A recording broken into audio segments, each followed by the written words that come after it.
Hey everybody, my name is Paul Eston Jr., aka Boy Green. I'm the New York Jets digital reporter for Heavy.com.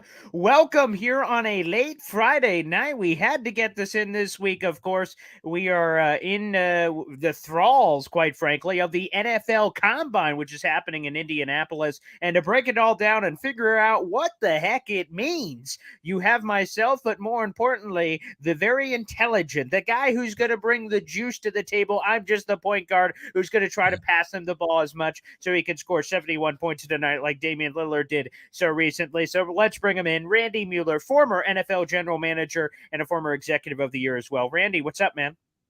Thanks, Paul. Thanks for having me back. The Indy Combine, I'd like to have $1 for every night I've spent in Indy over my lifetime. I'll say that. There's been a lot of them, buddy. I'm telling you. I I joined was the just about NFL. Yeah, yeah. I came in the league in 1983. We had one Wow. combine in New Orleans, and then ever since then, it's been in Indy. So it's been Wow. crazy. It's been a long, long run for the people of Indianapolis. And as you know, the rumors come out about every 3 or 4 years as well. The league's going to move the combine. They're going to do this. That always comes into play when there's some negotiating going on, right? So everybody's taking our ideas that, hey, we got to have some options before we sign a new deal. But there's no place better than Indy. They do an awesome job. The medical stuff is first cabin.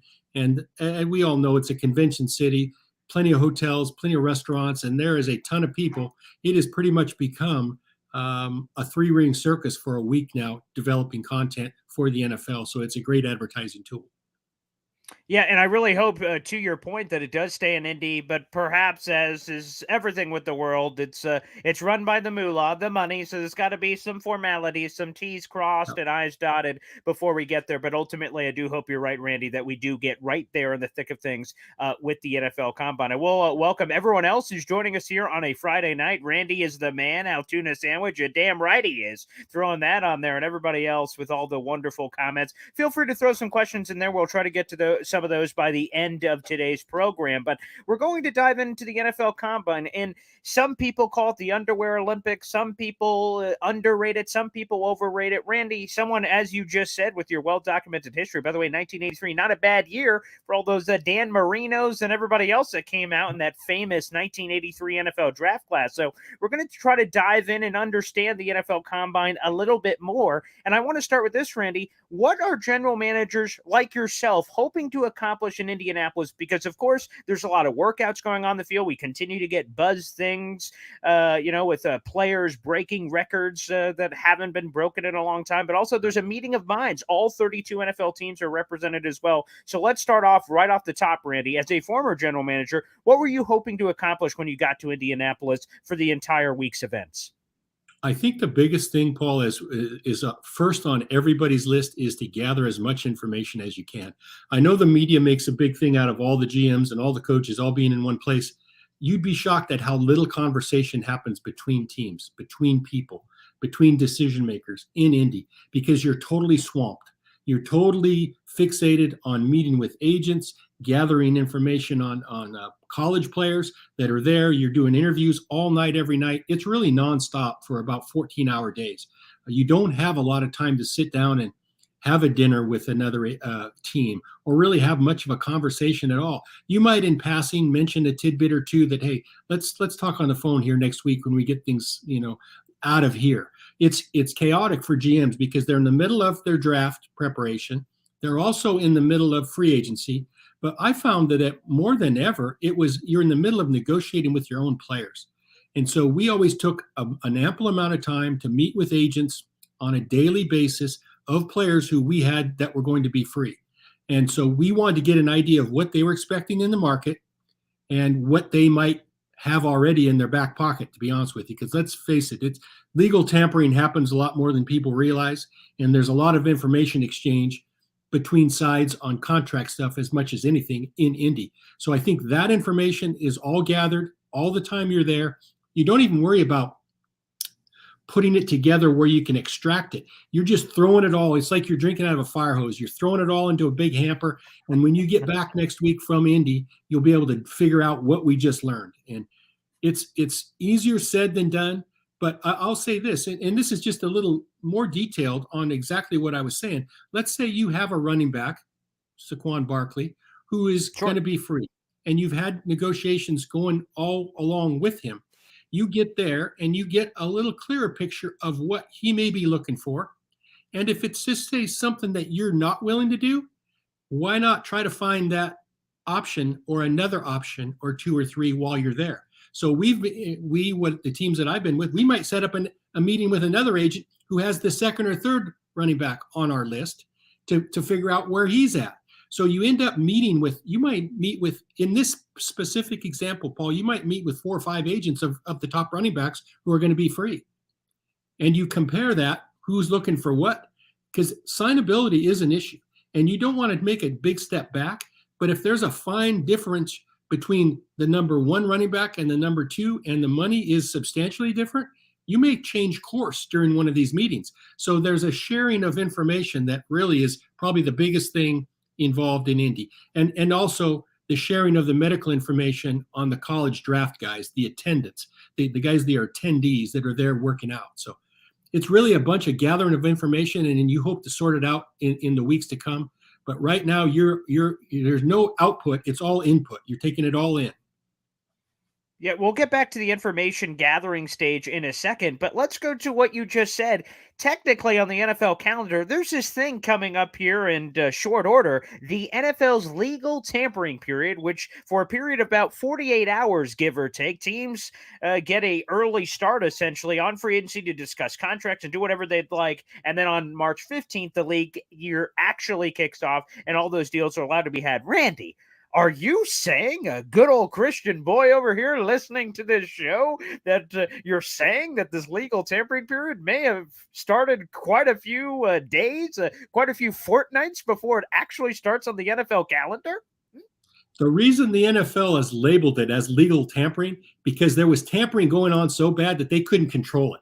So they figured, we can't control this. Let's give it a name. So it's okay. So what's happened those 3 or 4 days before free agency now is legal. And it's the week before that where all the information exchange happens. So they'll never catch up to it. And I don't think the league really wants to, per se. Nobody's looking to be override all these deals and really constrict what teams can do and how they can negotiate. They're just trying to hopefully keep it in a corral where it doesn't get out of hand, where you read about, hey, this guy's got an agreement somewhere else, and it's a week before free agency even starts.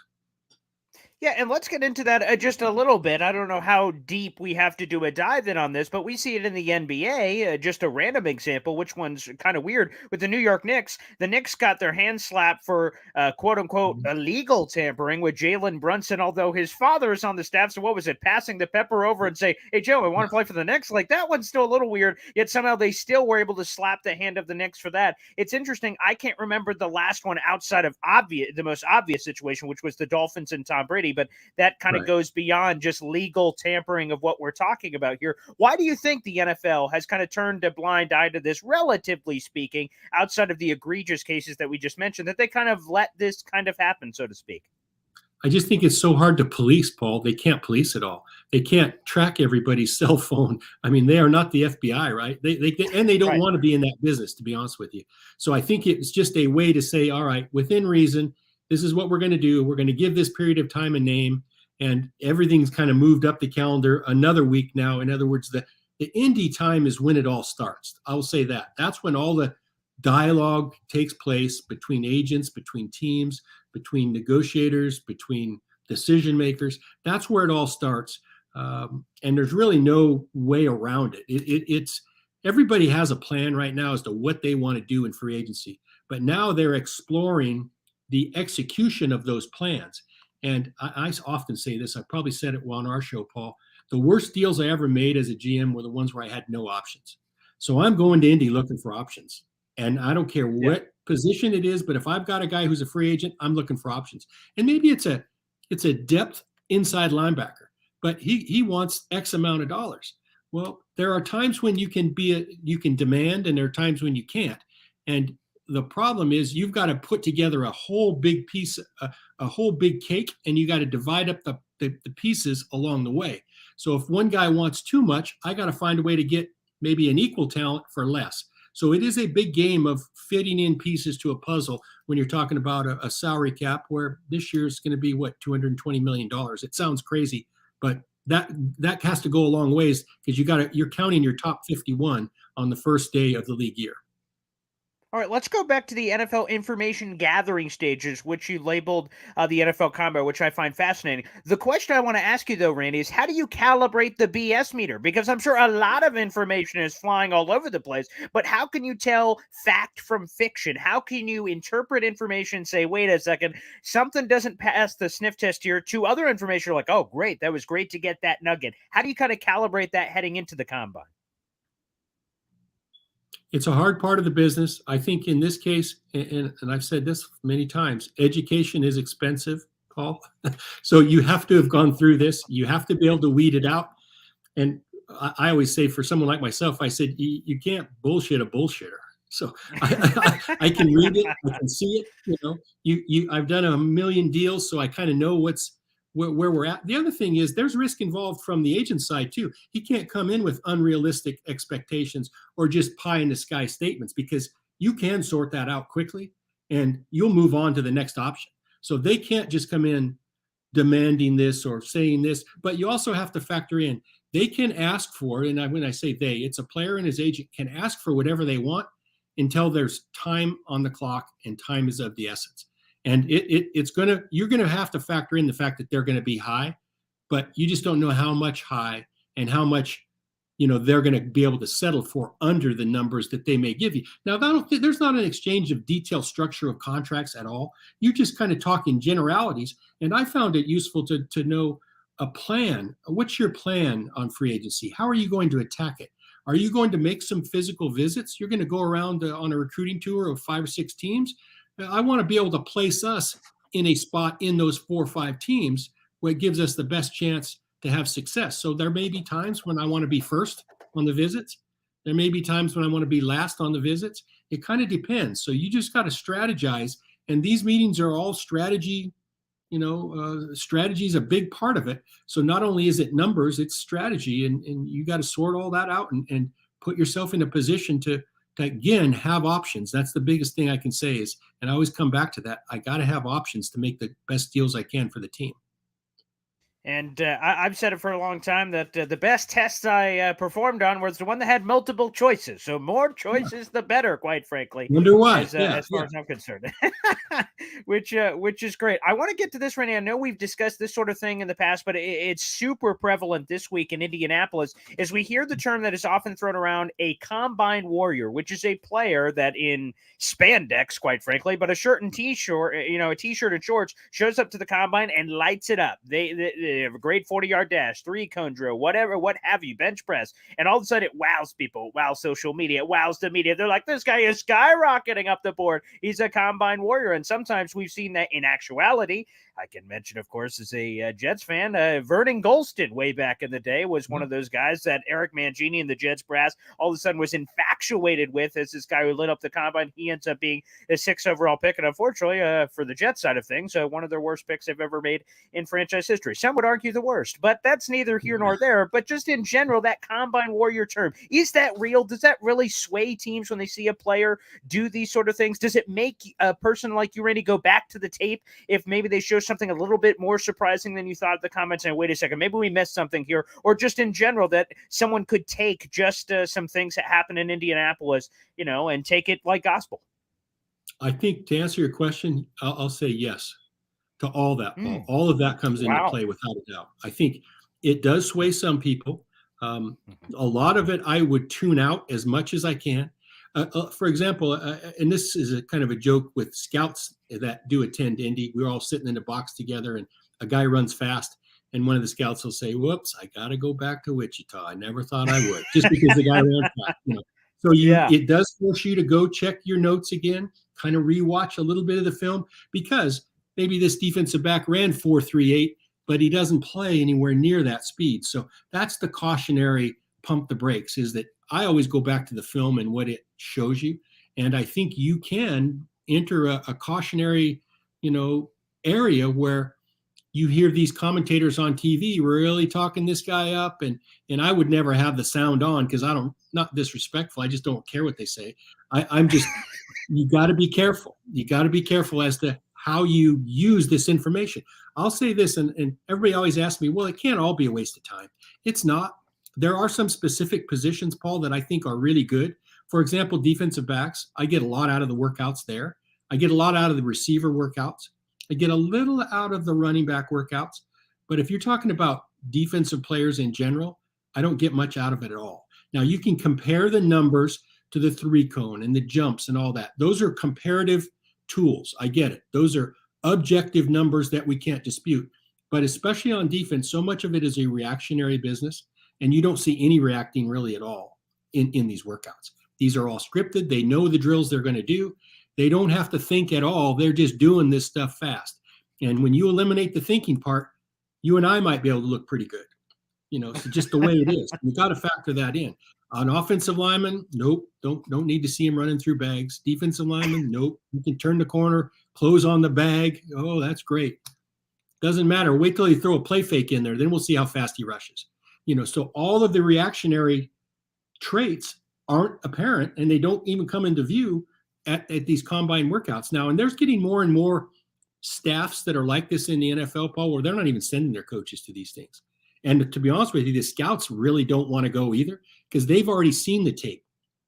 They've already had the grading meeting. They've already talked these things through.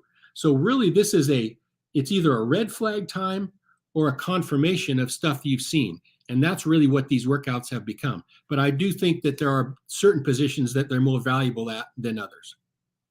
And to add some context to what Randy is saying for all our viewers, by the way, and we're streaming in multiple places, so thank you so much for your support. Make sure you like the video, hit subscribe down below for more fantastic content, certainly from both of us here on a weekly basis. But to add some context, for instance, the Jets head coach Robert Saleh, for the second year in a row, did not attend the NFL Combine. And one of the big reasons for that is several legs of this is actually recorded. The speed dating, the 15 minutes that a team gets per player, those are all recorded, and the teams are allowed to retain that information, bring it back. So Robert Saleh could, of course, participate virtually, and also all of those people that are not in Indy for that portion will be able to see it. The medical information is brought back from those teams. So a lot of everything that you said, Randy, just to add a little bit of depth to it as well, is exactly that kind of everything or anything you want to see. They can also turn on the tube. It's on NFL Network. They have all this live combine coverage of all the positional drills, so they can really see anything and everything they would want from the lovely confines of either their homes or the NFL facilities too.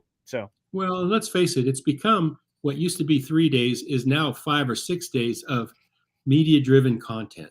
Now these workouts are in prime time. Now, and again, there's nothing wrong with that. It's just the value of it for teams. It's kind of been taken over by the league now, and it's become a media content driven exercise.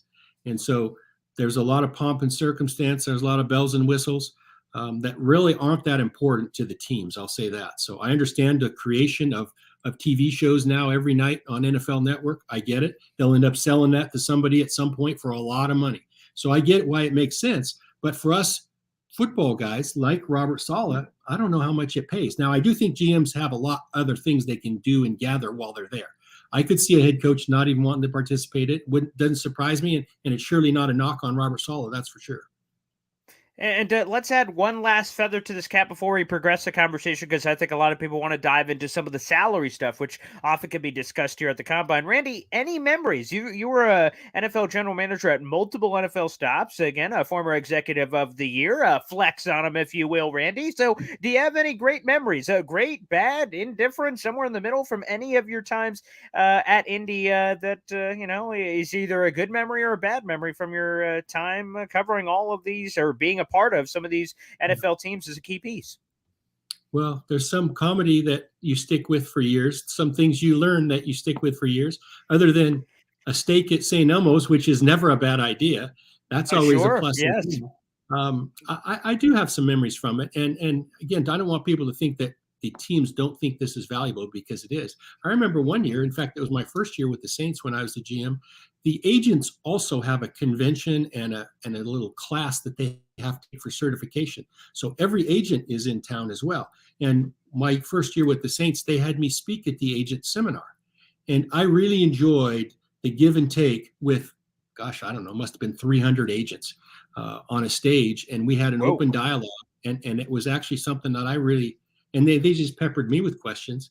And I'm hopeful that it helped some of them, especially the young folks that are in it. And there are so many young people in that business now.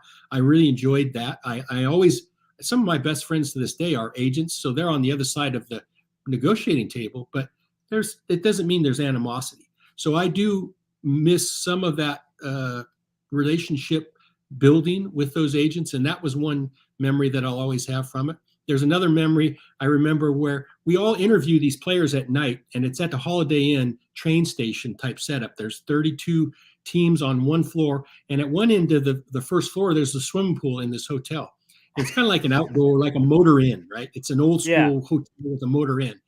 That these kids, they come at night and they get interviewed, and they go from room to room to room, and then you have a couple guys that work for each team that are going and grabbing your next guy and making sure he comes to your room.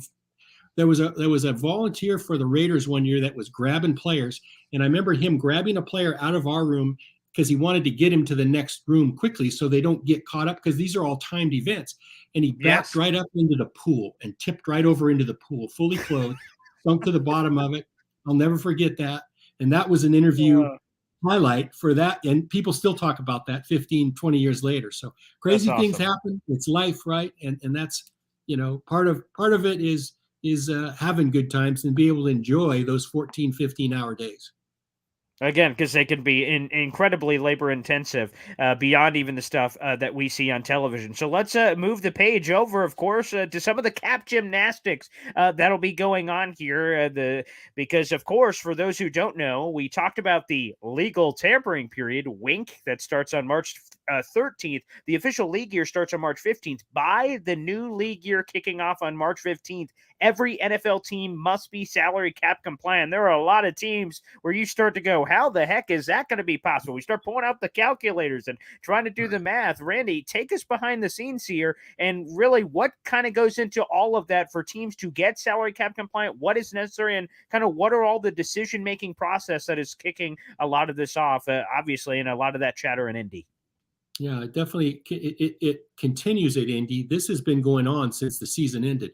A lot of teams that are not cap compliant currently have known they wouldn't be.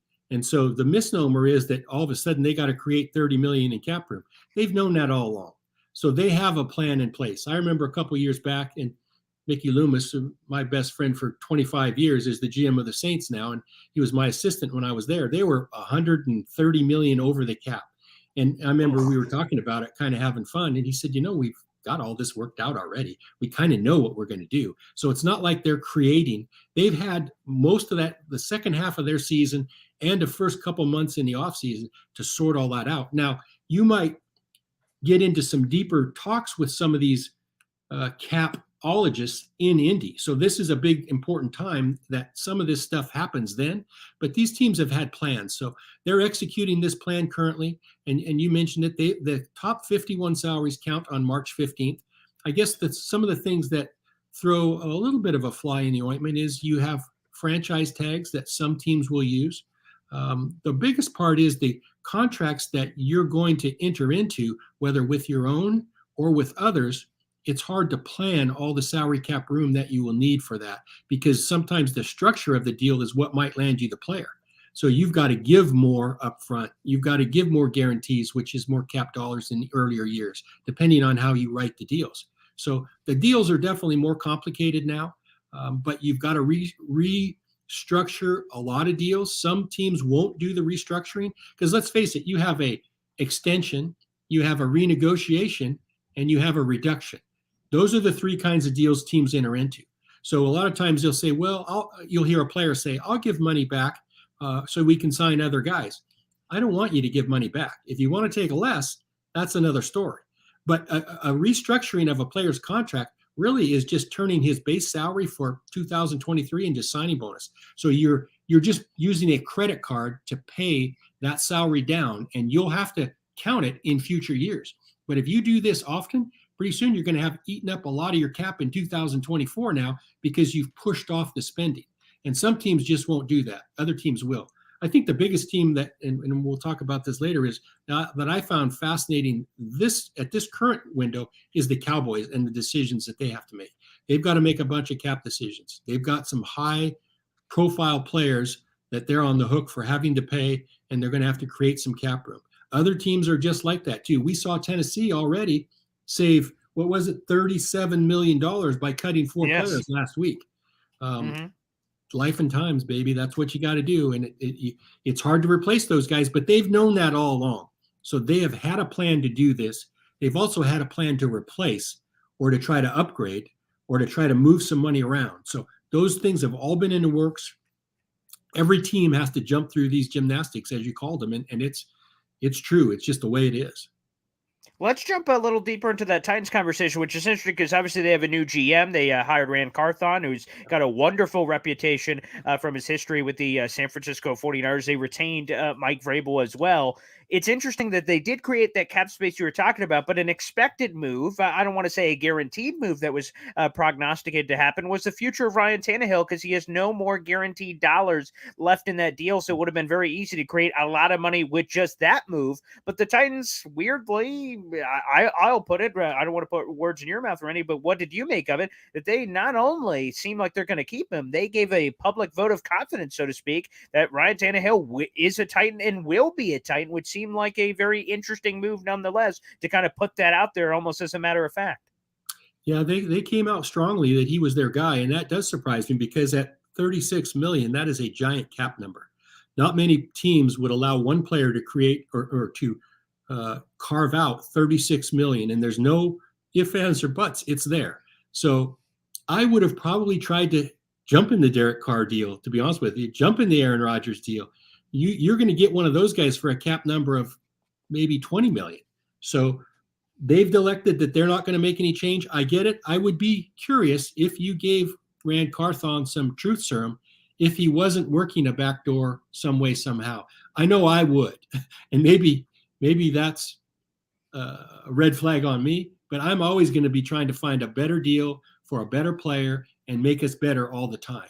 So I understand the public statement, but at the end of the day, we got to do what's right for the Titans. And if it kept us from upgrading at that position, I don't think they've done a disservice to the Titans by sticking with Tannehill. But I do think if they haven't explored other options, they are doing a disservice.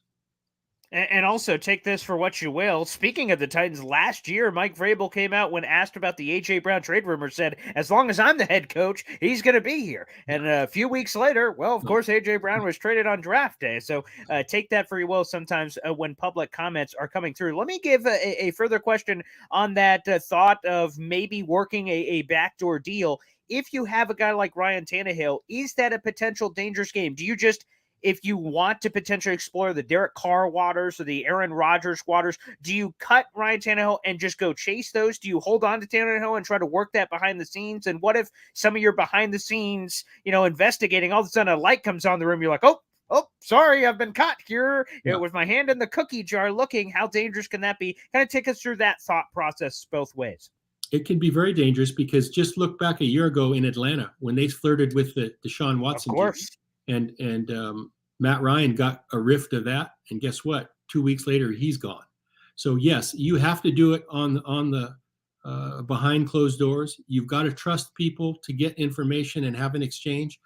Maybe they're just not willing to do that. Rand Carthon has never, to my knowledge, been a contract negotiator ever. So a lot of these young GMs, they're going to learn the hard way that they've got to do what's right for their team, and not that's a slap against doing right for your current players. It's a different set of skills that most of these young GMs haven't done. They haven't been involved to that extent in contract negotiations at all, and thus the process of it all. And all of that adds to the team building factor. And this league is set up, Paul, to get good in a hurry. If one, you can evaluate, two, you can value the players, and three, you're not afraid to go acquire them. And some teams take longer than others to do that. Hey, you're a Jets guy. How long has this taken? I mean, this is taking this regime. Everybody laughing when Joe Douglas signed a 6-year deal. I think we're entering year 5 of that, aren't we?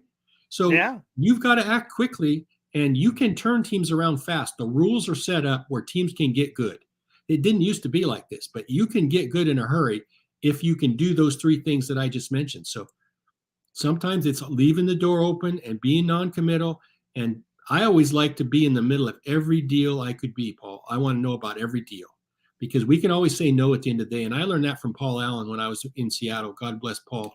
and his people. They said, Randy, get us in the middle of every deal. We'll talk about it. We can always say no, but without destroying our own team, find the information, gather everything you can, and we'll decide at the end of the day if we want to do it or not. But make it look like we're in the middle of everything.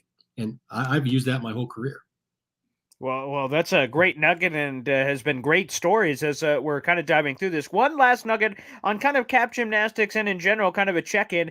Speaking of the NFL Combine, a very wild situation. Derek Carr is a free agent, of course. He was released by the Las Vegas Raiders. Has been meeting with teams at Indy. No, not on the field doing workouts like he did way back in the Fresno State days when he was working out of the Combine, but meeting with multiple teams. He met with the Jets for a second time, the New Orleans Saints for a second time, the Carolina Panthers for a first time. There's a lot going on there. And by the way, I can't even remember the last situation where we've had a free agent almost hosting, which makes a lot of sense with all 32 teams there, of hosting all of these kinds of workouts. There's been a ton of information out on this, Randy, including the latest from Jeremy Fowler of ESPN saying the Saints are all in. They would love to sign Derek Carr yesterday if they could. However, Derek Carr wants to slow play this, and specifically, according to Jeremy Fowler, he being Derek Carr, wants a team like the Jets to get into the mix. They're hoping the Aaron Rodgers situation figures itself out. So a bidding war potentially could open up between the Jets and Saints. So the Saints want him bad, according to all reports here from Jeremy Fowler, but that's not enough for Derek Carr. He wants another team in the mix. What does that say to you? Does that potentially say Derek Carr doesn't want to go to the Saints? Does he just want to go to the Saints at more money?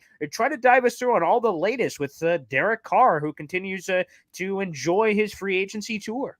Yeah, it's definitely the art of the deal, Paul. There's a lot of angles to a deal like Derek Carr, and I don't know what his plan is at the end of the day, but he probably knows where he would prefer to go to. Now, it's negotiating one-on-one to have another team involved. So that's clearly understandable. I've been the team that's been used before. I've also been the team where I knew the guy wanted to come with us. So there's a fine line between holding the line on what you can pay and paying enough to call off all the deals that he's also considering elsewhere. So that sounds like where this may be. And I'm not saying that Jets are being used in this deal, but it's a cleaner fit for him in New Orleans than it is in New York, just because of the Zach Wilson shadow. Of course. Yeah. And so that may be out there hurting the Jets a little bit. But if Carr can drag the Jets into it from a negotiating standpoint, it'll force the Saints to have to ante up. And especially if he can get Carolina involved, because you're talking about two teams in the same division. Hey, when I was in Seattle for the 20 years I was there, when we heard the Raiders were involved, it always drove the price way up. And vice versa. We would get involved just to drive it up for the Raiders. So these kind of interdivisional battles not only happen on the field, they happen in the front office too. So Derek's in a good spot. His agent's in a good spot. I think the Saints is probably the best place for him. But he's got to get there for the right market. And if you're the Saints, you've almost got to create another option to get Derek to be worried about not passing on the Saints deal. Because right now he knows the Saints aren't going anywhere else. They got no other options. So he's holding the hammer. So the Saints, don't be shocked if the Saints bring in some other quarterback here. If he hasn't decided by the first day of free agency, they bring in somebody else and the word gets out, oh, the Saints really want this guy. It's all messaging for negotiating stances, in my opinion, anyway.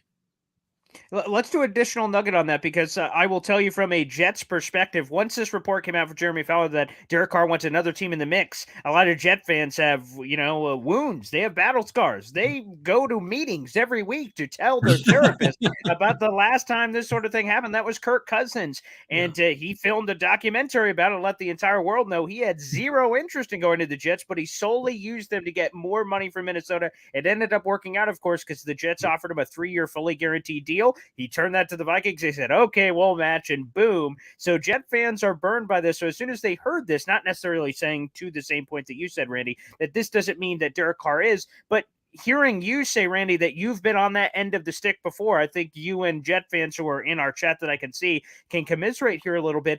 If you've been burned before, how would that make you react to the next situation where potentially that could be happening? If you've been burned before, are you a little more guarded, a little more hesitant to say, wait a second, I don't want this to happen to me again? Or can you not let those past deals affect these ones because they're different players in different situations?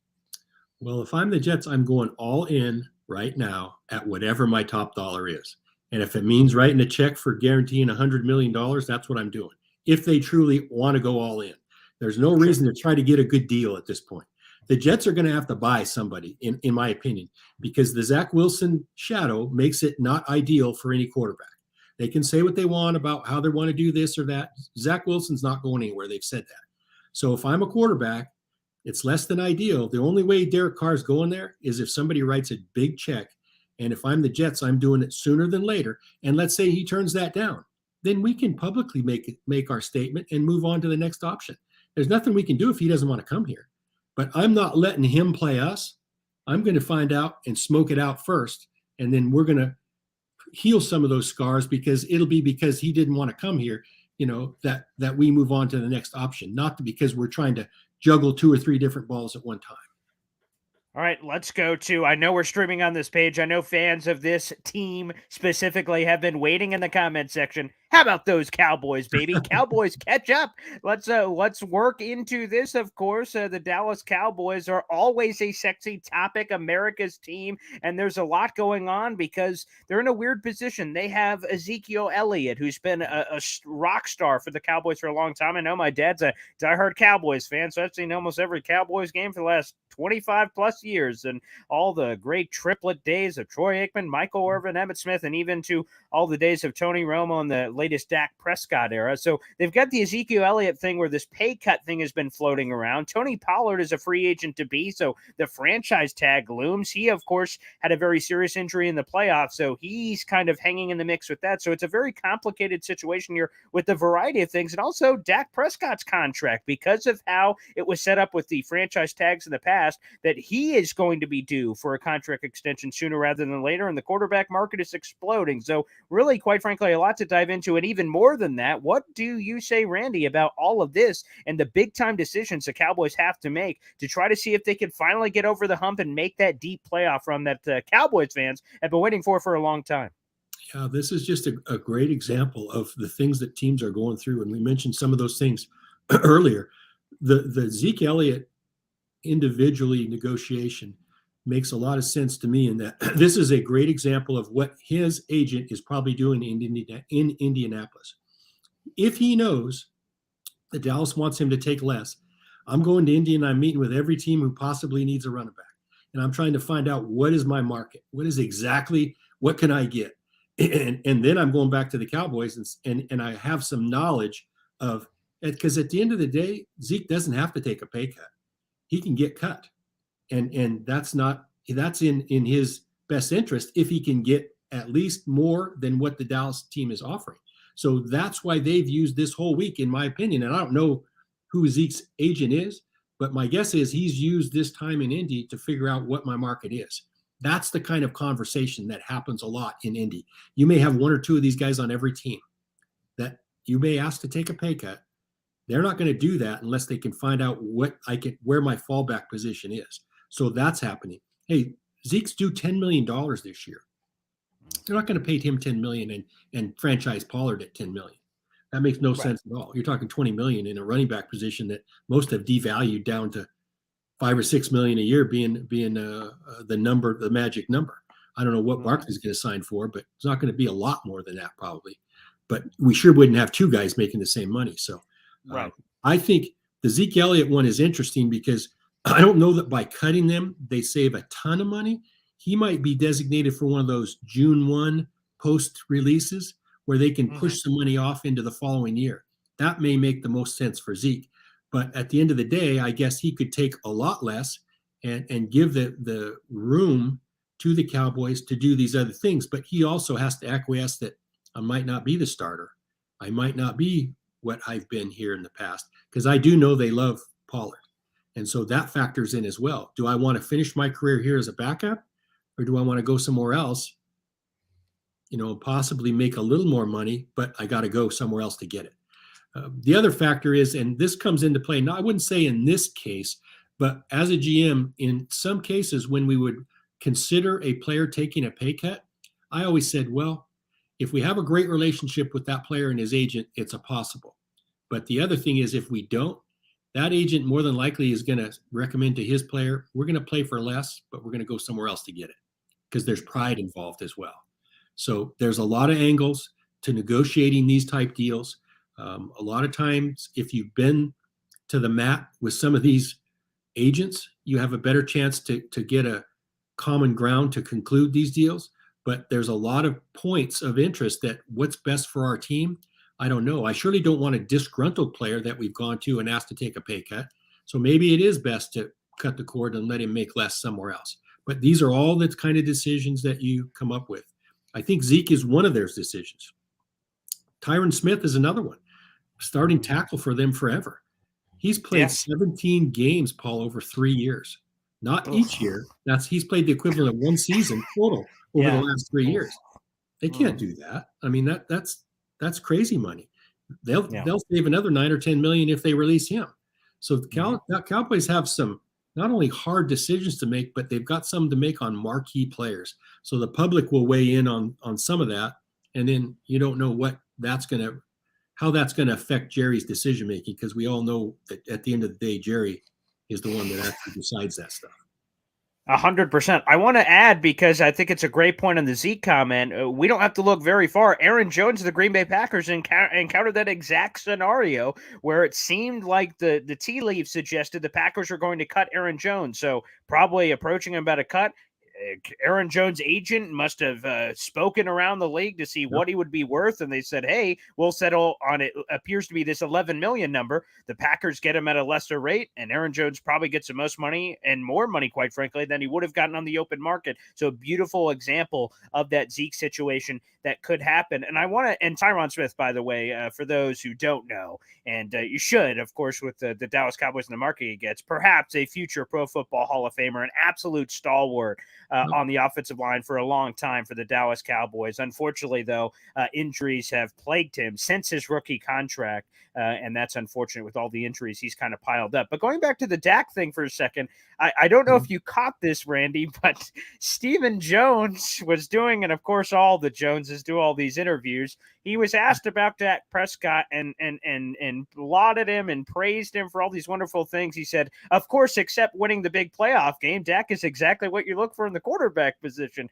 Now, on one hand, I kind of understand what Stephen Jones was trying to say, but obviously how it came off horribly wrong, and people were kind of lambasting him a little bit on social media for not truly appreciating what they have in Dak Prescott. What'd you make of that, and also what do you think happens there with the quarterback conversation? Because the big question for Cowboys fans is Dak Prescott good enough to get them over the hump, and if not, who is a guy that can? So that's a big question here before they give him another massive extension. Yeah. What I took from the comments were, I don't really get tied up in the words per se. I'm more interested in the fact that he said they need to plan to redo his deal in some way, in some fashion. So that to me tells me they're going to redo Dak's deal. Dak's going to be there. Everything else Steven said is setting the table for that to happen. Whether he's good enough or not, I don't think that matters what we think. They think he is.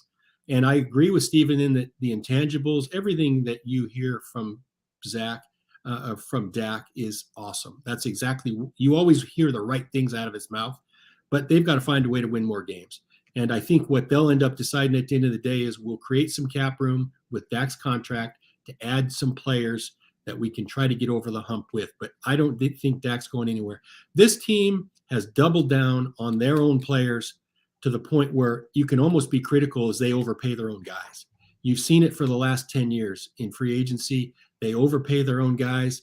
They signed Cooper to a deal sooner than they had to. They signed Jalen Smith, the linebacker, to a deal way before they had to.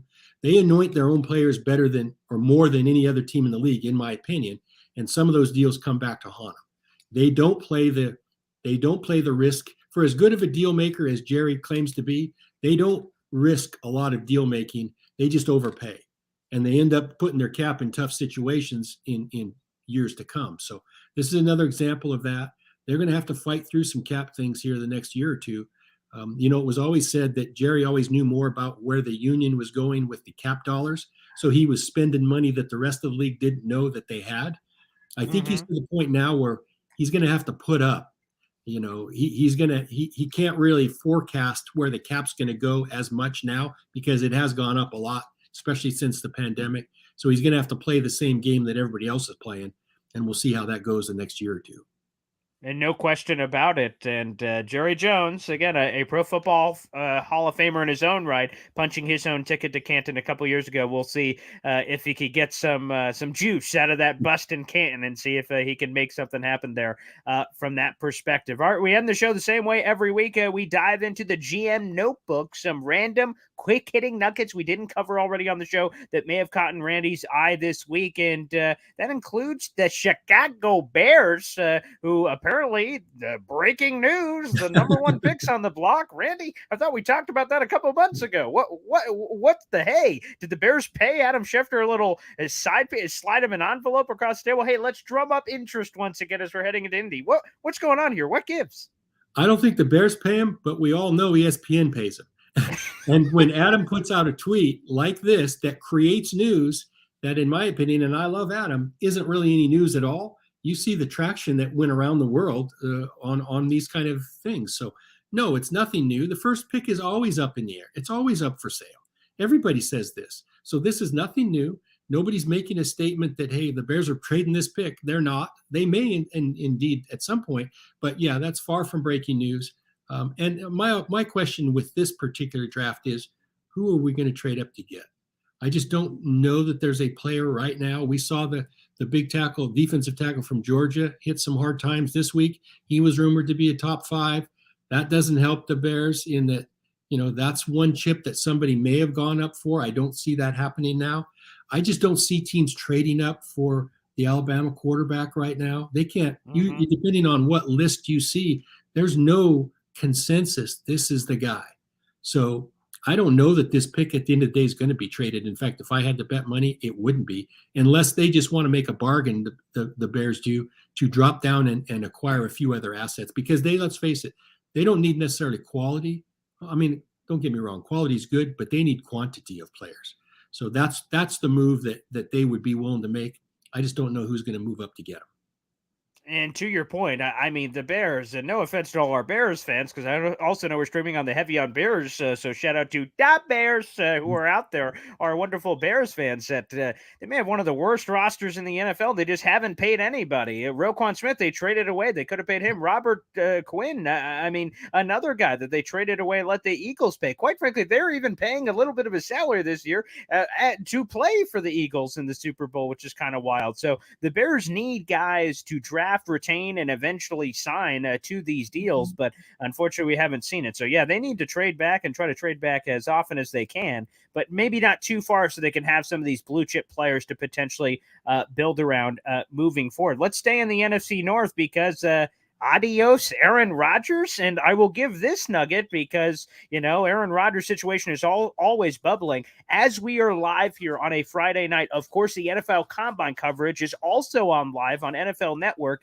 And I had a great fan send us this tweet live during the show just minutes ago in all of this. And that comment was Daniel Jeremiah and Rich Eisen are obviously both documenting everything that's happening at the NFL Combine. And they said, quote, we're hearing things in the halls at the Combine, and that led Daniel Jeremiah to say he believes Aaron Rodgers will be a Jet.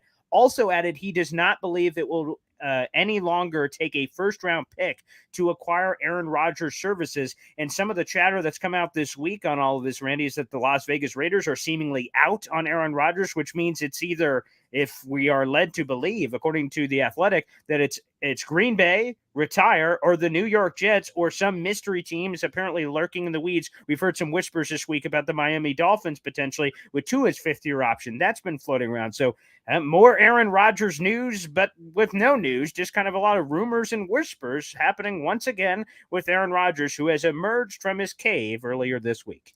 Well, I think it's clear, at least in my opinion, the messaging that has come out of Green Bay from the club side leads me to believe that they're ready to move on at some point. I think they've just had enough. Plus, I think they're ready to play Jordan Love. They felt great about him 3 years in now. It's come time for him to move on. If they can acquire a first-round pick or anything like that from a team for a 40-year-old quarterback, God bless them. I don't think Aaron Rodgers had a flagship type year this year. I think the whole distraction, kind of craziness, the darkness, the McAfee show, that has tired in Green Bay. Now, that may be okay for Jet fans. And if we're worried about branding, what better place to go than that, right? And again, Aaron Rodgers seems like the kind of guy to me that does care about all that stuff. He wants to keep people in limbo. But he also has put the Packers in a disadvantageous position because of the timing of it. And I think, and I've talked to enough people around the league, I think that sours a lot of teams. I don't think there's a lot of GMs that want to be in the position of Brian Gutekunst, in that they are bound by every word out of Aaron Rodgers' mouth week after week after week. I think that gets old. So it might make some sense that he ends up in Jetland. I can understand that. Time will tell, but I do think that there's a pending divorce, and I think that's not going to shock me. And would I be shocked if he went to the Jets? No, because like you said, a lot of other spots are disappearing in Aaron Rodgers' quiver. Those arrows are gone now, and it may be a marriage that happens. It might be an arranged marriage because it's the only one for Aaron Rodgers at this point. Yeah, there's no doubt about it. Before we get you out of here, Randy, let me just ask you your speculation or perhaps conversation you've had around the league. I don't think there's been a more polarizing topic than the potential trade compensation for a 39-year-old quarterback who knows how long he'll last. Some people have said, of course, it has to be 2 first-round picks plus. We just heard from, apparently on the NFL Combine coverage, from a great Jets fan. Thank you for DMing me that from the NFL Combine coverage. Daniel Jeremiah goes, I don't even think it's going to be a first. Adam Schefter says, well, it's got to include the number 13 pick. And we've heard 30 different things from 30 different people. Randy, what do you believe ultimately is the package here for a very unique player who's really talented, but he's 39, and also year to year he could possibly pull the plug? So what's the proper value here for Aaron Rodgers in your estimation? Well, I'm not sure what the proper value is, but I think it's going to be less than people have speculated, mainly because Aaron Rodgers will have a say in this. And we said this about Carr, Paul, when we talked about him. Why would Aaron Rodgers want to go to the Jets and have the Jets give up 2 first-round picks to get him? Of course. That's silly. Yeah, I don't want that. So he's going to have to check his pride in that, not get traded for a whole bunch to make the Jets better if it ends up being the Jets or whatever team he goes for. Sure. I mean, I learned that years ago when we traded Rick Meyer in Seattle to the Chicago Bears. Rick had to redo his deal, so he had a lot to say about it. And it wasn't until they were insistent, Rick and his agent were insistent on Seattle at the time giving the Bears a 4th-round pick with him to make the Bears stronger. So it doesn't surprise me that the Jets wouldn't have to give a lot. And there's probably going to be a pick that comes back from New York to Green Bay. I'm sorry, from Green Bay to New York to motivate them to make the deal and to make it easier for them to build around a 40-year-old quarterback. And to your point, that's the last nugget here as we're wrapping up, is that Aaron Rodgers confirmed, whether he's coming back to the Packers or to a new team, whatever would happen, that he will restructure his contract, which once again gives more power and leverage to Aaron Rodgers to kind of force his way potentially to wherever he wants, because that's going to have to be a prerequisite, which of course would require Aaron Rodgers acquiescing in some way to that new deal. So we will see if we have an answer on this before next week's show, Randy, but I feel like we've been saying that for the last couple of months. So I guess we're just going to kind of let it see and let it lie as it is. But regardless, Randy, your insights always fascinating, especially this week with the NFL Combine in full bore in a place that you've been quite a few times during your tenure, both in the league and also in your current role now in a bunch of different places. So, Randy, thanks for the Friday night tilt. This was great. I know all the fans enjoyed it as well, and I'm looking forward to next week's show, my man. Thanks, Paul. Have a good weekend. I look forward to chatting next week. There he is, former NFL general manager Randy Mueller. We'll see you guys next week. Thanks for tuning in.